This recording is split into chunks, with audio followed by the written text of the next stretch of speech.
Okay, today we have a Stoxpoker.com video that I'm very excited about because we're going to be playing H.O.R.S.E today. And I have two purposes in making this video. The first is to give an introduction to all you SNG guys who have a real base in No Limit Hold'em but might not know a lot about the other games, some information about the mixed games. And the mixed games in H.O.R.S.E are, of course, all limit games: Limit Hold'em, Omaha High-Low, Raz, 7-card stud high, and 7-card stud high-low. So I want to give you all some basic ideas on how to play these games, which isn't to say I'm an expert at them, but I do know some good tips to get you started. And I think a lot of them are really fun games and will help you with your analysis of No Limit as well. And the second thing I want to do is talk about how the sit and go strategy still applies when you don't have a no limit framework. So just because you can't go all in doesn't mean you can't exploit the format of the sit and go. Okay, with that said, what's going to happen here is we're going to have 5-minute blind levels. This is a PokerStars $16 Turbo SNG. And each 5 minutes is going to alternate between a different game. And the first one is, of course, Limit Hold'em. And essentially what we're going to want to do is we're going to start off with the same strategy that we do in a normal sit and go. And we're going to play tight early and begin increasing our aggression and hands later. And here we have a limper from late position, and I raised him hoping that the pot would get 2 or 3-handed and I would have position, and in fact the button and both blinds called. So most likely we're not going to put a lot more chips into this pot with 2 overcards and a backdoor flush and straight draws.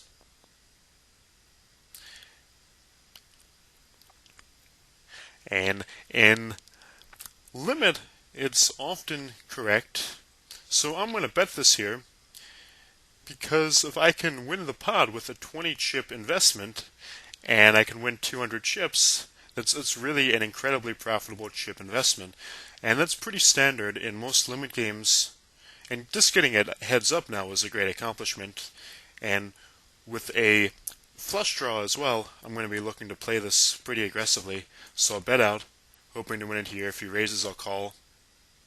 And I'm probably committed to the river at this point because the pot's 280 and the bet size is only 40. So bingo, I've hit my flush. Pretty awesome. And I'm going to raise him for value. If he has a full house or higher flush, then good for him. But I think I've got him here. And indeed I do.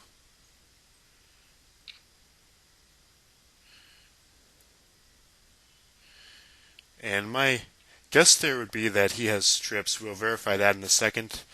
Meanwhile, ace 10, I think this is slightly borderline. You don't want to play mid or weak aces from early position, certainly. I think ace 10 from the hijack is reasonable. Even one position earlier, I wouldn't have opened this pot.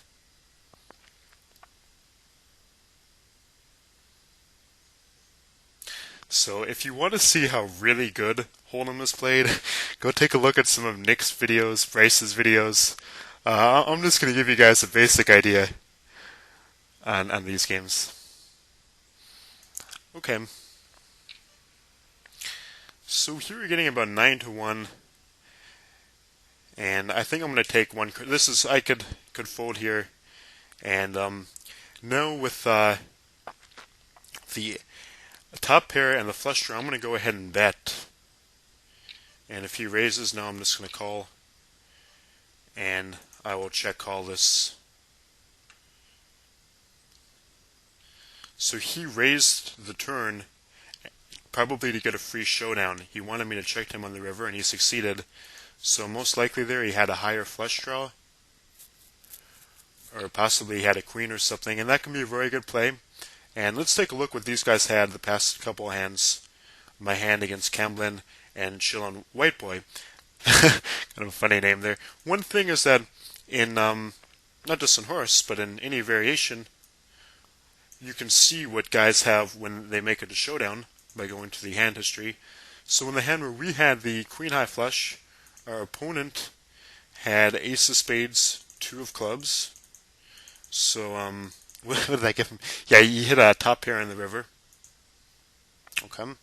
And in this last hand, when we paired aces and had the flush draw, our opponent had pocket tens.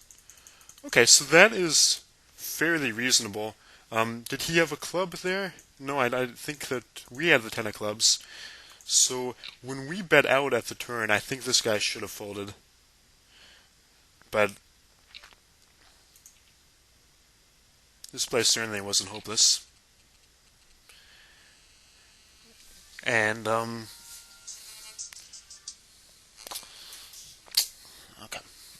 Phone ringing in the background, my bad there. Anyway, so we managed to get like 500 chips playing Limit Hold'em, which is pretty sweet. I mean, you know, 11-1, and but you know, I play that maybe about the most loose as you would want, and certainly if, for instance, the hand with Jack Queen suited, we had the opener had raised instead of limped, I would have discarded Jack Queen suited. Any earlier, I wouldn't have played the Ace 10. So you don't want to play too loose early. And now the limits have gone up to 30-60. Before I talk about Omaha 8 or better, I want to quickly discuss the format of Limit, just in case some of you guys have played very little Limit Hold'em in general. And in Limit, if we have blinds of...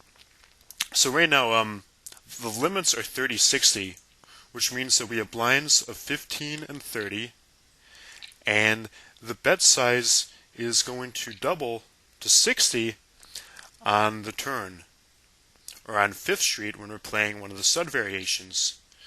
So for instance, now the raise is to 60, and the normal bet is 30, and at the turn that's going to rise, and the normal bet will be 60 with a raise to 120.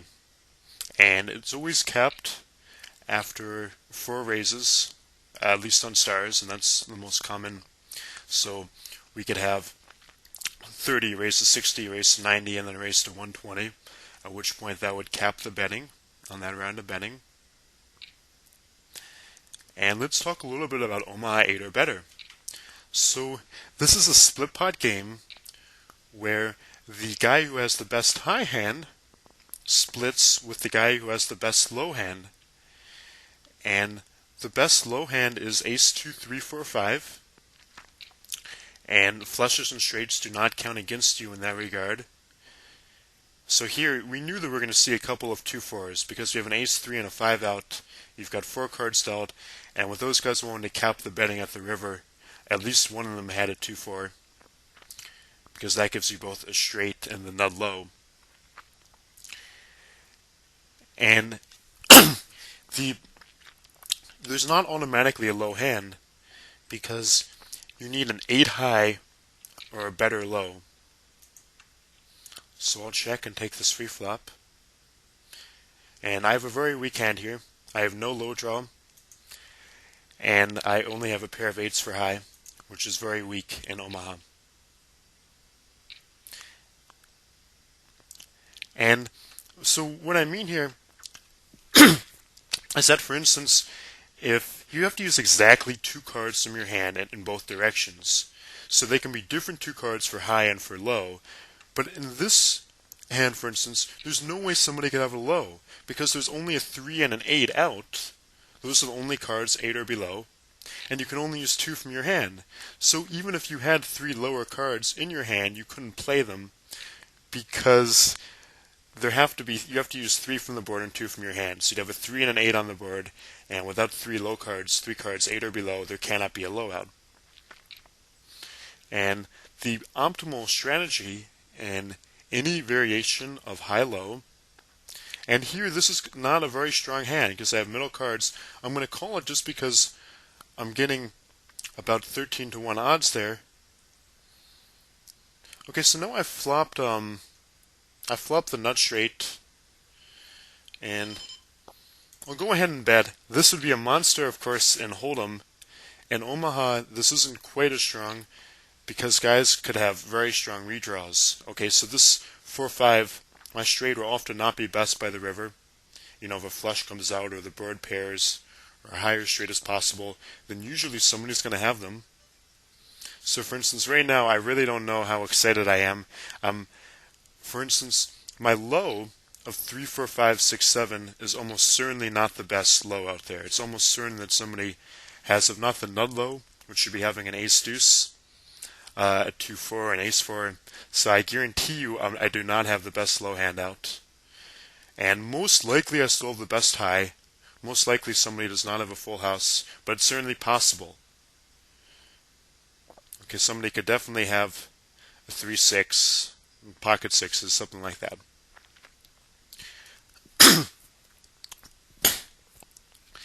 And if this pot is raised, if it's nobody raises, I'm certainly going to call. If it's raised, I'm going to have a pretty tough decision because I'm really only playing for half the pot, and that's the thing. And Omaha, okay, I'll call this because if it were raised, I think I would fold. I'm going to call now, and I think this is a very bad card to come on the river because no one makes a flush possible. And I'm going to call because I'm getting well over, I'm getting like 15 to 1 here. But I could very well be beat by a flush or a full house. And indeed, this guy has 3-6 for the full house, and Chillin' White Boy had ace deuce for the nud low. So that's not too unexpected. And in any split pot game, you always want to be playing for both halves of the pot. You never, or very rarely, unless you're getting incredible odds, just want to be drawing to when you can only win half the pot. So arguably I could have folded that one, but I was getting such good pot odds that maybe I played a little too loose. Regardless, we're going to move on now to the game of Raz. Again, if you want to be a professional Raz player, talk to Stoxpoker.com's very own Dr. Raz, and not me. But I think I can give you guys some real basic stuff here. So, Raz is 7-card stud, where only the best low hand wins. Again, the best low hand is Ace 2, 3, 4, 5, called the Wheel. And the highest card on 3rd Street, so you get 2 cards down, 1 card up, and the initial round of betting is 3rd Street, and so forth and so on until the last round of betting, which is 7th Street, and your last down card. Okay, in Raz, the first thing is that anti-stealing is very possible.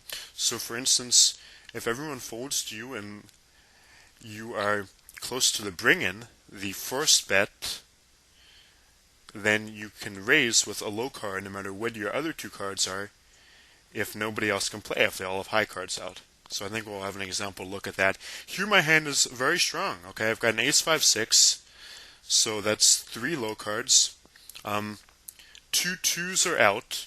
Okay, 2s, I don't want 2s to be out because, a 2 is a card that I want to hit, but all the other cards that I want to hit appear to be live. And my ace is showing, which is a strong card. Now this is a terrible card I've paired. You never want to pair in Raz, obviously, because it's the best low hand. And I'm going to take 1 card off here, but this is a terrible card for me to be showing. No, I'm showing 3 of a kind aces. So this hand has really hit about rock bottom. And you can just see Dr. Raz right now saying, why did he call the 1st Street bet? Okay, in late position, this hand would be very playable because, like, let's say, for instance, I was where the 6 was, I would simply steal by raising, and if I was called, I would have 2 cards to a low. But with the pair and early to act, I'm not going to get involved.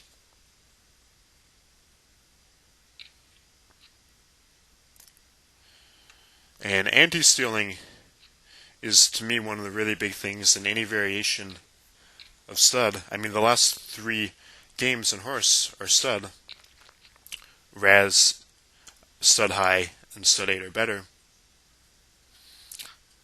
So it's actually, I should say, in stud high and in Raz. In 8 or better, anti-stung becomes a little more complicated, but we'll cross that bridge when we come to it.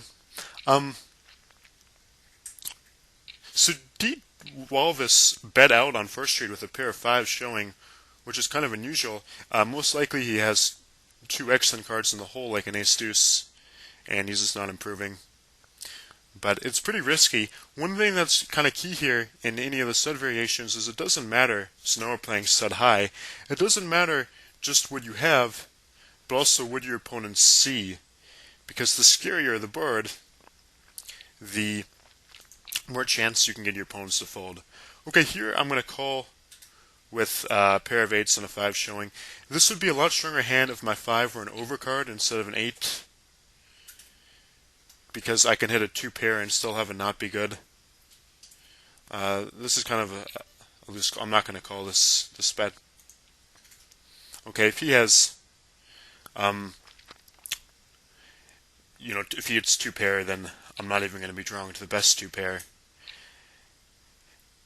And I pretty much just took a call off there because there weren't a lot of other high cards out, and I was hoping with already 1 limper to get in cheap. And the king made a strong. So he started off with a pair of kings and ended up improving to 3 kings.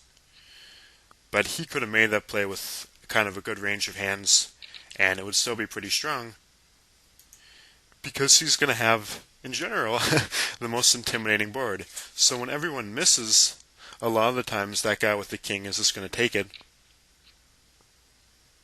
And another thing to bear in mind in Raz is that, unlike in stud, unlike in any of the games of the flop, Omaha and Hold'em, you never know what your position is going to be, because in the beginning it's so in stud high it'll be the low card brings it in, and then every subsequent betting round whoever has the best board showing brings it in.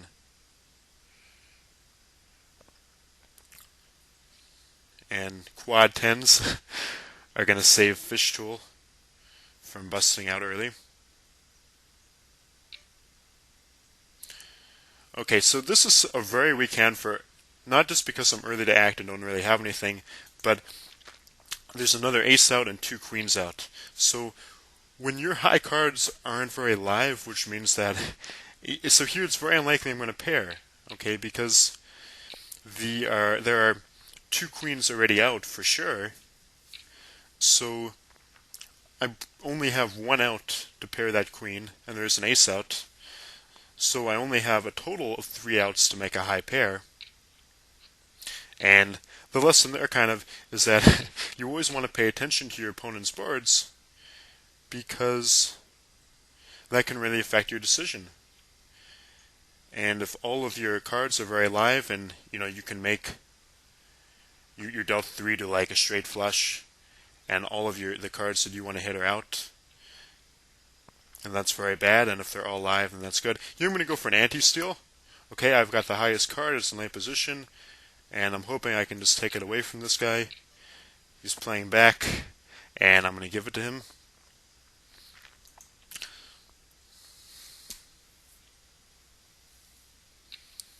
So the idea was I was in late position, and there are 2 lower cards out.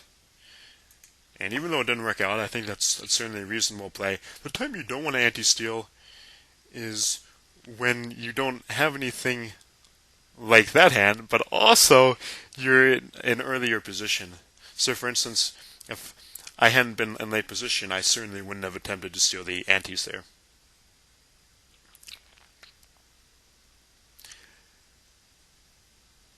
But the fact that I didn't have anything, I mean, you want something, of course, but if a lot of the time when I've got that king showing, even if Chillin' White Boy has a better hand than me on 3rd Street, he's going to have to fold when, say, I catch a queen, maybe that doesn't do me any good, and he hits, he's got a low pair. say he had a pair of fours or something, but he can't play when I've got a very intimidating board and I keep on betting. And similarly, if you've got a very strong hand, a pretty strong hand, but your opponent has a very intimidating board, and you always have to pay attention to what your opponents might have and try to put them on a hand. Now, this hand, even though the 9s and 3s are live, I can't call because the hand that I'm drawing to, even if I pair my 3, for instance, a lot of times that is going to end up being a second best hand. One of these guys with a high card, with a face card, makes 2 pair, and they're, his kings and 7s would be my 9s and 3s, or something in that vein.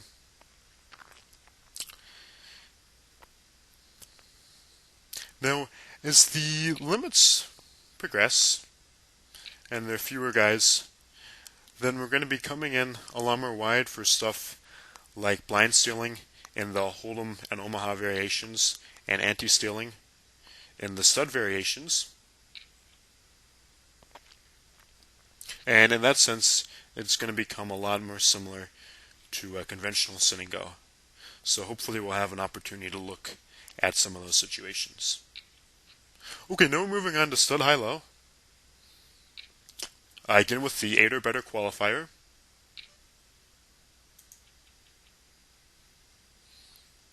And I mentioned earlier that anti-stealing can be a good deal tougher in this game than the other versions of stud, and the reason that's the case is because the lowest card brings it in, but in high-low, he at least, that the bring-in at least has one card to a good low.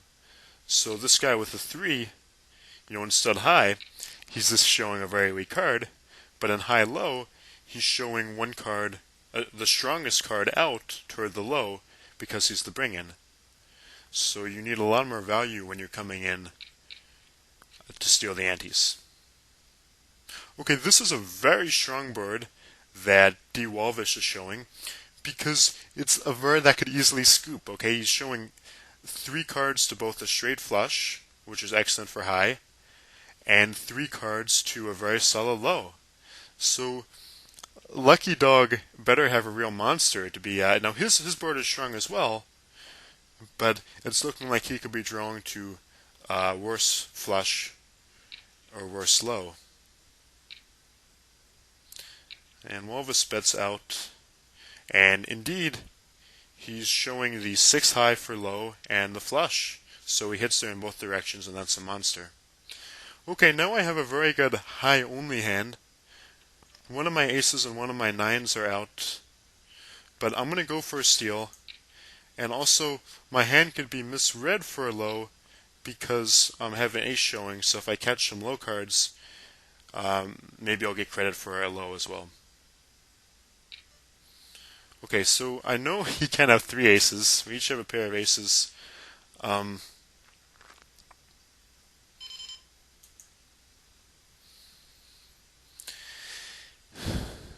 And I'm drawing to a very low draw. So I'm going to go ahead and give this one to him. And it's very tough to play against the guy whose board is showing a lot stronger than yours. Okay, here we have 2, 3, 5, and it's a strong start to the low without really any high. Some backdoor, straight possibility, but if it's raised, the ace raises, which should be a pretty strong play. We're getting about 5-1 here, and I'm going to go ahead and call. And now we have an excellent hand.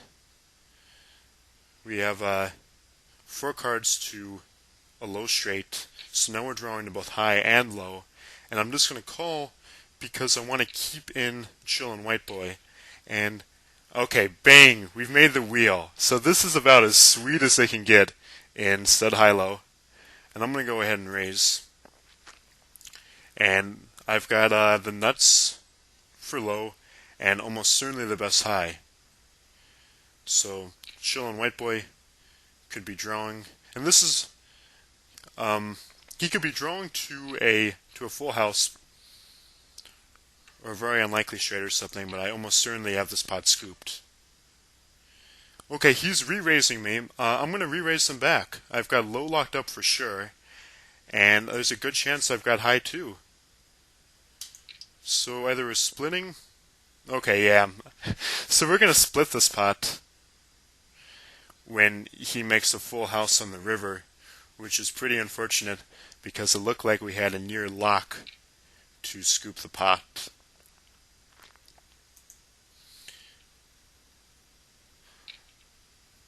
But we're definitely correct to pursue and cap there because we have nothing to lose since it's impossible that he has us tied for low based on his board. So we're necessarily going to win low, and we're basically free rolling for high and we keep on raising. And similarly, he was correct to keep on raising because he necessarily had high, and if for any reason that we only had a high hand and we're bluffing for low, which is pretty unlikely, but he's basically free rolling for the whole pot too in the off chance that we don't have a low hand. So, even though it's a little annoying, he did play that well, and I think he's playing decently. Okay, I think ace-10 is a pretty solid raise from the cutoff. And we like to take it immediately, but we'll play on. And anytime you bet pre-flop, you're going to follow a bet the flop and hold them almost without exception. And now I'm going to check behind on the turn. He bets the river. This is a close decision between calling and raising. I think I'll just call. And he ended up making 2 pair on the river. And his pair of threes heads up isn't so bad. A little marginal. But maybe we should have bet the turn there. But he he certainly had a piece. And it worked out well we didn't raise. What we're going to be looking to do now is when we play a hand it's going to be tough to leave with around 9 blinds or about 4.5 bets. So the big bet here is 200. Small bet of 100, big bet of 200. And pretty much when we enter a pot, barring something pretty unusual, we're going to be looking to play it till showdown. And if we can have a nice hand and double up once, I'll be right back in there. And I won't look to force the play, though, this round, because the blinds can pass me, and it won't be ideal, but I'm certainly not crippled. This is a pretty weak play with most hands, because usually if you're going to enter the pot, you should do so with a raise, particularly when you're getting short stacked relative to the bets. It's very rare you don't want to just win the blinds immediately. So, for instance, even a hand as strong as ace-king, you'd certainly want to raise there. And maybe with pocket aces or kings, you can make a fancy play, but with most hands, that's going to be a mistake. And certainly any hand that would fold on this board.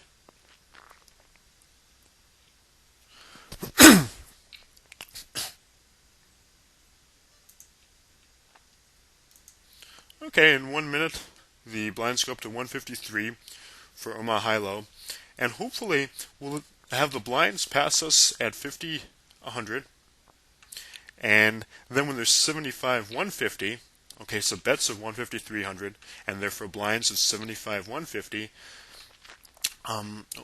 during that time, hopefully we can force the play and take the blinds or do something to increase our stack before I get crippled.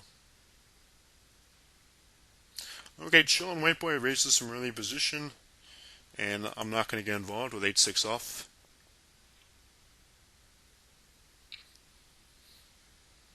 And suited ace queen, so I'm almost certainly going to be taking this hand to showdown.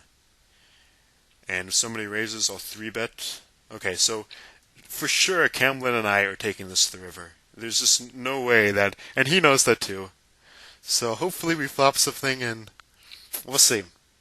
Okay, so unless he spikes a king or a 10, we're going to take this.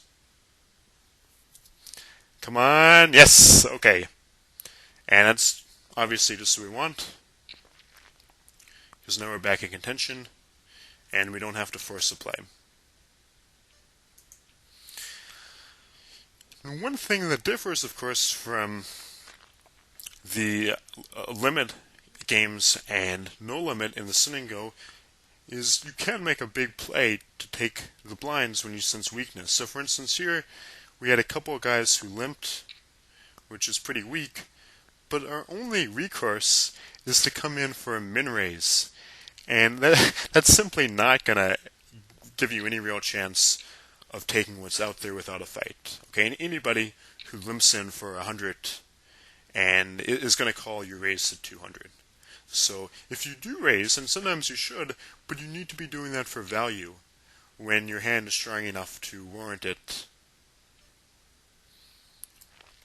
Okay, here the 8 is a very bad card, and we're pretty much looking to be drawing for second best highs and lows there. So I might play that hand from the button. I would play that hand from the button. 2 off the button, I'm not going to play that. And you want to be looking to play hands that have the potential to win the whole pot. And very few hands with 7s, 8s, and 9s in them are going to fit that description. And the ones that do are ones that have 3 other very good cards. For instance, if you have 2 aces and a deuce with the suited ace-deuce in there as well, that would certainly be playable regardless of what your 4th card was. But if you have an 8 and then 3 decent cards, like 8, 3, 4, 5, then that's a pretty marginal hand in a split pot game. And one thing also is that in particularly Omaha high-low, less so in stud high-low, it's very easy to get quartered, which means that you split generally the low with another player, and often that'll occur when you're playing ace-deuce, and say, there's a 5, 6, 7 on board, and it gets bet up a lot. A lot of times the low is going to be split in that situation by 2 guys that both have ace-deuce. And that's because ace-deuce is a strong hand, and most guys will play it correctly. Here obviously we take a free flop, no reason to raise, and this is a poor flop for us because we have just about no low potential, and a flush draw that may not even be good with 3 other guys out there, even if it hits. So no matter what happens, we're going to fold this.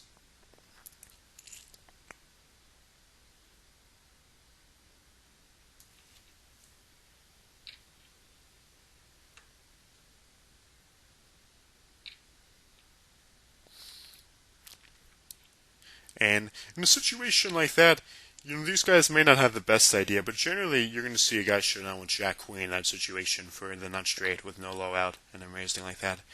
Here we have a suited ace-3, which is really good, but the other 2 3s are just, we have 2 3s that are totally useless, so we can't play that hand, particularly for a raise out of position. And again, you can only use 2 cards from your hand. So, okay, there's the ace-deuce. That is a very popular hand because it can make you a nut low. And so we're going to be, so the 3 3s actually hurt us, of course, because it just lessens the probability of making a set. Also, when you play low pocket pairs in Omaha high-low, when you do make a set, there's almost always a low possible because there's that low card out that you've paired, and so usually the high that you've hit is going to be at best taking half the pot against the low.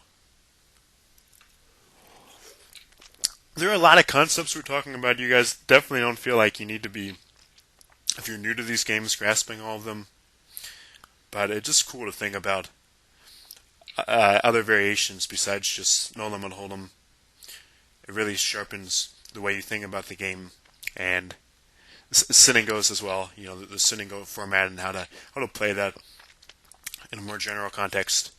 And also, a lot of the stuff is cool. I mean, it transfers from limit to no limit. For instance, raising to get the free card, and that's a really solid play on limit, and it translates very well to no limit. For instance, your opponent bets, and you've got a flush draw, so you raise them, and that way you get more money in the pot for when you do hit, and when he just calls and you miss, he'll usually check you because you've shown strength, and you can check behind and get a free river. And that type of idea you can take in no limit as well. If you want a free card on the turn, raising the flop will often do that for you. Raising the turn will often buy you a free showdown. And that's a pretty neat concept to translate to.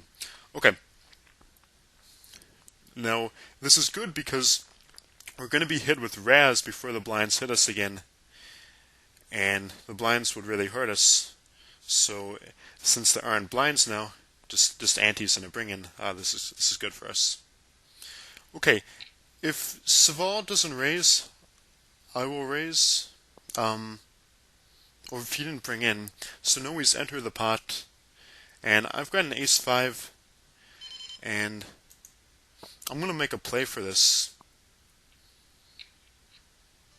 And I've caught good, and this is a really good situation, so I'm not going to let go of this. Okay, now I've got an ace-2, 3-5, a made-jack with a much stronger draw, and I'm just going to hope for the best.